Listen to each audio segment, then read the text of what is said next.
if someone were to murder Alex or murder me, they already murdered themselves in that action. They already bestowed the punishment upon themselves. We are simply completing the task. When you take another person's life, you already took your own life. I have concerns over things like the death penalty. Is it? It's one of the 10 Commandments. You should not murder. So, is it somehow justified because they're such a horrible criminal, or are they eliminating or changing the trajectory of God's plan for what it was supposed to be because they murdered somebody, and they didn't go when God was ready for them? Great question. So I get this question a lot. So it does say do not murder. It does not say do not kill. So those are two different Hebrew words, right? So to murder is a completely different thing than to kill. For example, you're allowed to kill in self-defense. Somebody comes into your house, you are allowed to take that life if your life is being put into jeopardy. In fact, to go a step further, the reason why it made sense to ancient Israel, did you know that a life for a life, otherwise known as the death penalty, is the only law that is in all 5 books of the Torah? It's the only law. Not even the Sabbath is in all 5 books of the Torah. Now, the Sabbath exists in Genesis, but it's not in all 5 books. So this idea of taking a life if you take a life, what is it rooted in? Why does it matter? Well, first of all, God is communicating to us the first thing. Taking human life is a major deal. That's God's first moral teaching in the Torah, that it's not to be trivialized. Let me give you another example.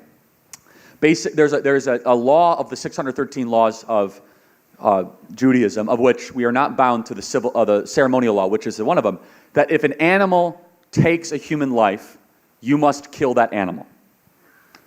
So it's like, okay, that's like, why do that? Well, what are you going to have, oh yeah, that's Lenny, he killed my uncle, and say hi. Like, you're going to keep that animal around? The only punishment imaginable for taking the thing that only we are made in the image of God. So if you take another image bearer's life, what could possibly be a just punishment for that? Well, according to the economy of God, it's that your life must also be taken. And according to scriptural theology, we are not taking that person's life. When you take another person's life, you already took your own life. I want you to think about that.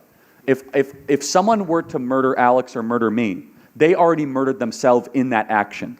They already bestowed the punishment upon themselves. We are simply completing the task.